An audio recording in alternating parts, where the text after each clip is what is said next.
Bismillahirrahmanirrahim. Assalamualaikum warahmatullahi wabarakatuh. Puji dan syukur kita panjatkan kehadirat Allah Subhanahu wa taala. Alhamdulillah, pada kesempatan hari ini kita masih diberikan satu nikmat yang tidak terhingga, taufik dan hidayahnya. Mudah-mudahan Allah selalu memberkati kita semua. Sholawat serta salam mudah-mudahan Allah tetap melimpahkan pada baginda kita Rasulullah Muhammad SAW, pada keluarganya, para sahabatnya, para tabi-tabiinnya, tak lupa kepada kita sekalian. Mudah-mudahan kelak di yaumul akhir kita semua mendapatkan syafaatnya. Yang terhormat dosen pengampu mata kuliah Filsafat Pendidikan Islam Bapak Dr. Sulaiman MAG, rekan-rekan seperjuangan mahasiswa pasca sarjana Unisa Kuningan, perkenankanlah saya dari kelompok 8 akan memaparkan topik berkaitan dengan mata kuliah Filsafat Pendidikan Islam, yaitu teori pemikiran pendidikan Ahmad Dahlan atau Muhammadiyah. Bapak Ibu semuanya, saya sudah meng-share di WA Group makalahnya. Mudah-mudahan Bapak dapat menerimanya. Mohon maaf apabila makalah tersebut belum begitu sempurna, maka oleh karena itu dalam kesempatan ini saya mengharapkan sumbangsih dan sarannya dalam rangka perbaikan makalah tersebut. Bapak Ibu semuanya, pada kesempatan ini saya menyampaikan dalam bentuk video yang insya Allah mungkin nanti akan di-share dan rekan saya juga nanti secara estafet akan memaparkan tentang teori pemikiran pendidikan Ahmad Dahlan. Berbicara masalah pemikiran pendidikan Ahmad Dahlan, tentunya mungkin tidak lepas daripada organisasi besar, yaitu Muhammadiyah.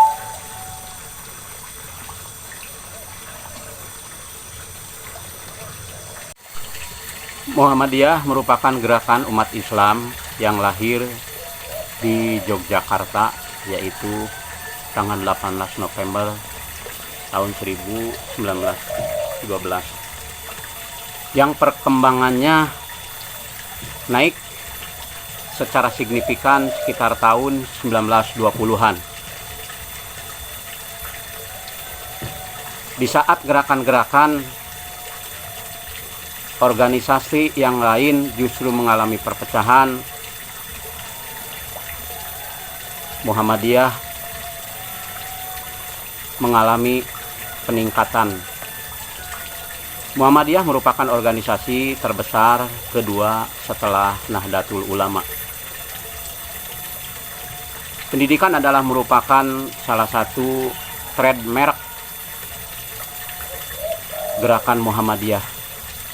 Besarnya jumlah lembaga pendidikan merupakan bukti konkret dan peran Muhammadiyah dalam proses pemberdayaan umat Islam, terutama dalam pencerdasan bangsa. Kita tahu hampir di seluruh pelosok Nusantara, dari mulai TK atau mulai tingkat bawah pendidikan dasar sampai perguruan tinggi, lembaga-lembaga pendidikan Muhammadiyah itu berdiri.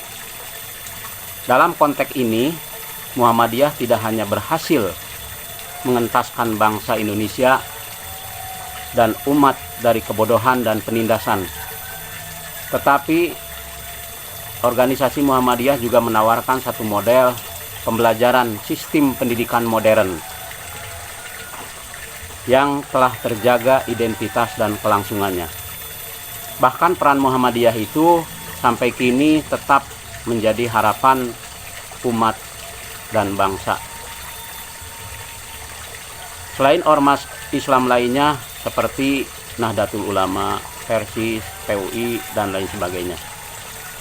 Terlebih dalam menyikapi masalah isu-isu, baik itu isu nasional ataupun isu internasional, Muhammadiyah selalu menjadi pelopornya, baik secara kelembagaan ataupun yang diperankan sebagai kader-kadernya. Bahkan seorang pengamat Barat pun seperti Samuel Huntington dalam bukunya Benturan Peradaban menyebutkan bahwa Muhammadiyah sebagai motor kebangkitan Islam di Indonesia. Tokoh sentral Muhammadiyah yaitu Kiai Haji Ahmad Dahlan. Beliau lahir di Yogyakarta 1 Agustus 1868. Beliau adalah anak seorang ulama khatib di Kesultanan Yogyakarta pada saat itu. Nama kecil dari Kiai Haji Ahmad Dahlan adalah Muhammad Darwis. Saat masih kecil beliau diasuh oleh ayahnya yaitu Kiai Haji Abu Bakar. Muhammad Darwis atau Kiai Haji Ahmad Dahlan mempunyai sifat yang baik. Perilakunya, budi pekertinya halus, hatinya lunak dan berwatak cerdas. Maka ayah bundanya sangat sayang. Hingga suatu saat Muhammad Darwis ketika menginjak 8 tahun ia bisa membaca Al-Quran. Ini adalah merupakan kebanggaan orang tuanya. Dalam hal ini Kiai Haji Ahmad Dahlan memang seorang yang cerdas pikirannya. Terbukti ketika sejak kecil beliau dapat mempengaruhi atau memberikan warna kepada teman-temannya. Bapak Ibu sekalian, sebelum mendirikan organisasi Muhammadiyah, Kiai Haji Ahmad Dahlan mempelajari perubahan-perubahan yang terjadi di Mesir, Arab, dan India. Untuk itu kemudian beliau menerapkan di dalam negerinya sendiri, yaitu di Indonesia. Ahmad Dahlan juga sering menjadi pengajar di langgar-langgar atau di musola.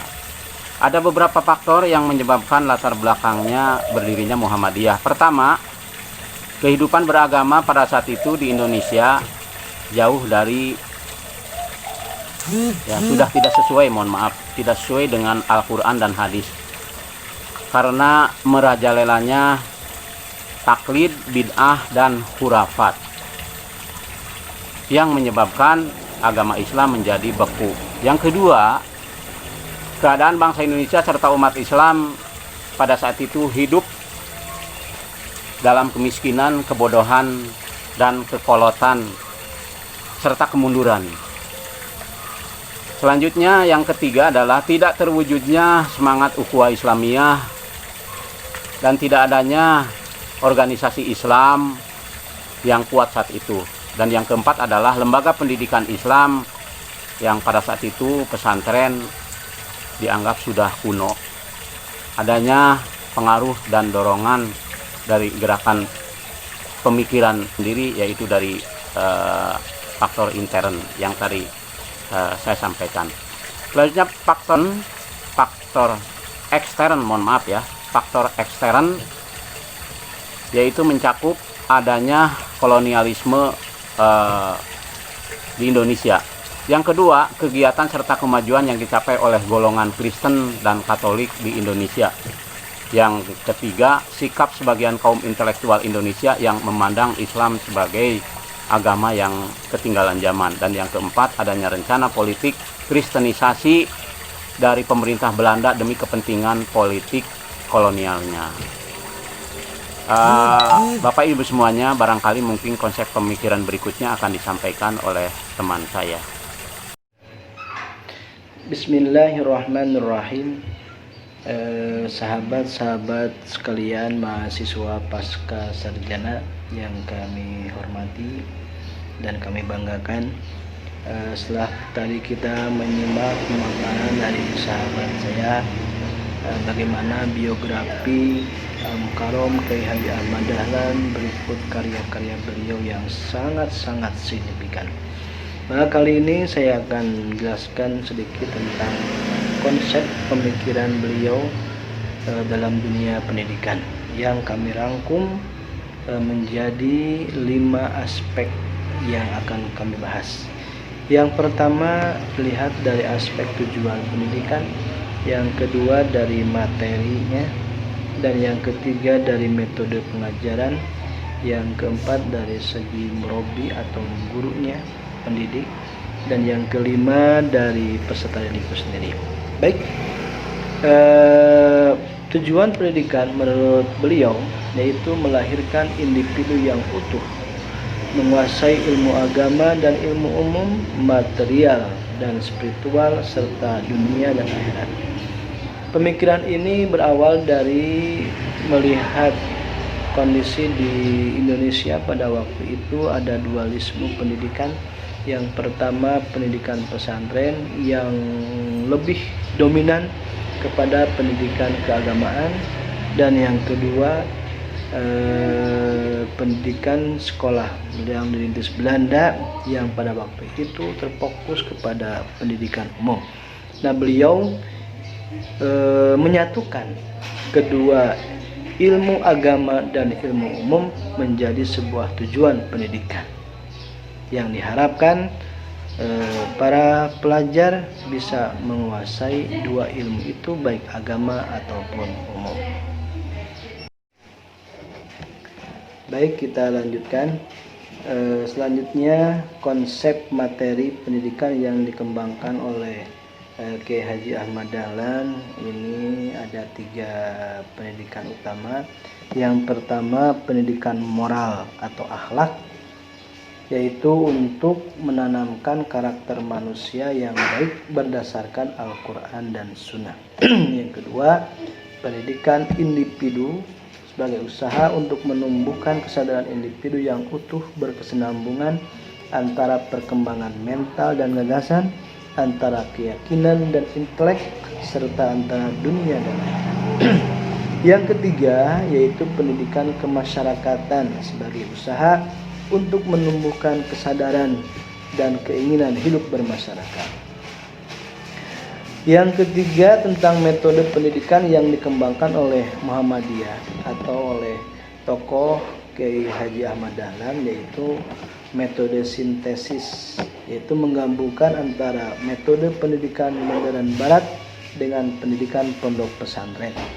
Di sini ada beberapa perbedaan yang lumayan antara pendidikan pesantren dengan pendidikan sekolah yang dikembangkan oleh beliau. Yang pertama, cara belajar mengajar di pesantren banyak menggunakan isim motonan, sorogan, sedangkan madrasah atau sekolah yang dibangun oleh beliau lebih menggunakan isim masihal seperti sekolah yang di Belanda.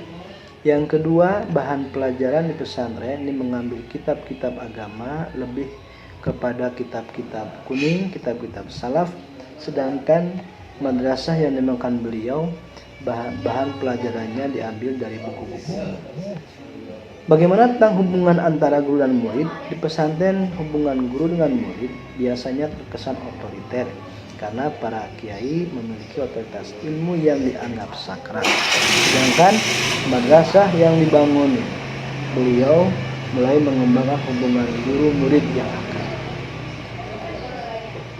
Yang keempat, tentang pendidik atau guru yang beliau harapkan, yaitu bisa menanamkan keyakinan paham tentang Islam dalam sistem pendidikan dan pengajaran.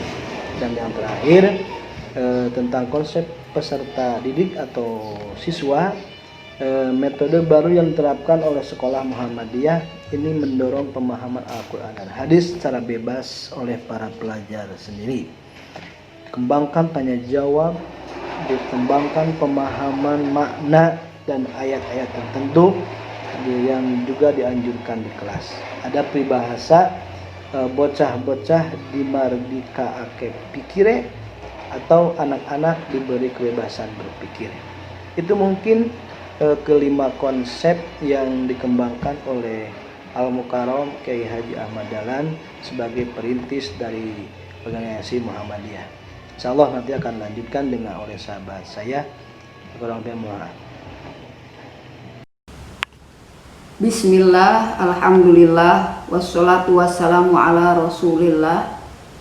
Yang kami hormati Bapak dosen pengampu mata kuliah Filsafat Pendidikan Islam, Bapak Dr. Sulaiman MPD, dan yang saya banggakan teman-teman mahasiswa pasca sarjana. Setelah tadi kita menyimak dua teman saya membahas tentang biografi dan konsep pendidikan Kiai Haji Ahmad Dahlan, pada kesempatan ini saya akan mencoba membahas tentang relevansi pemikiran Kiai Haji Ahmad Dahlan dalam konteks pendidikan di abad sekarang. Teman-teman, setelah kita ketahui bersama bahwa agama Islam diyakini bahwa ajarannya adalah cocok untuk segala zaman. Oleh karena itu, memerlukan pembaharuan dalam cara memahaminya. Dan di antara usaha yang telah dilakukan oleh Kiai Haji Ahmad Dahlan melalui pendidikan Muhammadiyahnya, selalu mendapatkan cara-cara baru dalam melaksanakan ajaran Islam, sehingga lebih bisa difahami, diterima, dan diamalkan oleh umat Islam khususnya di Indonesia. Cita-cita pendidikan yang digagasnya adalah lahirnya manusia-manusia baru yang mampu tampil sebagai ulama intelek atau intelek ulama, yaitu seorang muslim yang memiliki keteguhan iman yang kuat dan ilmu yang sangat luas, kuat jasmani, kuat rohani, atau dalam istilah Al-Quran disebutkan bastotan fil ilmi wal jismi. Dan dalam rangka mengintegrasikan kedua sistem pesantren dan sekolah sekuler pada waktu itu, Kiai Haji Ahmad Dahlan telah melakukan dua tindakan sekaligus. Pertama, memasukkan pelajaran-pelajaran agama pada sekolah-sekolah sekuler. Dan yang kedua, mendirikan sendiri sekolah-sekolah yang berbasis agama, di mana pengetahuan umum berkolaborasi dengan agama sama-sama diajarkan. Kedua tindakan itu pada abad sekarang sudah menjadi fenomena umum. Untuk yang pertama, memasukkan pelajaran agama pada sekolah umum sudah diakomodir oleh negara. Dan yang kedua, sudah banyak dilakukan pendidikan-pendidikan yang berbasis agama Islam oleh yayasan-yayasan pendidikan agama Islam. Terima kasih kepada sahabat-sahabat saya yang sudah menyajikan makalah dalam bentuk video yang secara estafet tadi sudah disampaikan. Mudah-mudahan ada manfaatnya. Selanjutnya dari pembahasan ini sedikitnya kita simpulkan bahwa Kiai Haji Ahmad Dahlan adalah merupakan tokoh pendidikan yang sangat besar jasanya bagi dunia pendidikan di Indonesia. Potret keberhasilan Kiai Haji Ahmad Dahlan dapat kita lihat banyaknya berdiri lembaga-lembaga pendidikan di penjuru tanah air. Gagasan atau ide yang dikemukakan oleh Kiai Haji Ahmad Dahlan telah membawa inovasi. Kiai Haji Ahmad Dahlan menitik beratkan kepada pendidikan moral atau akhlak. inspirasi bahwa pesantren merupakan lembaga pendidikan yang menjadikan sistem klasikal.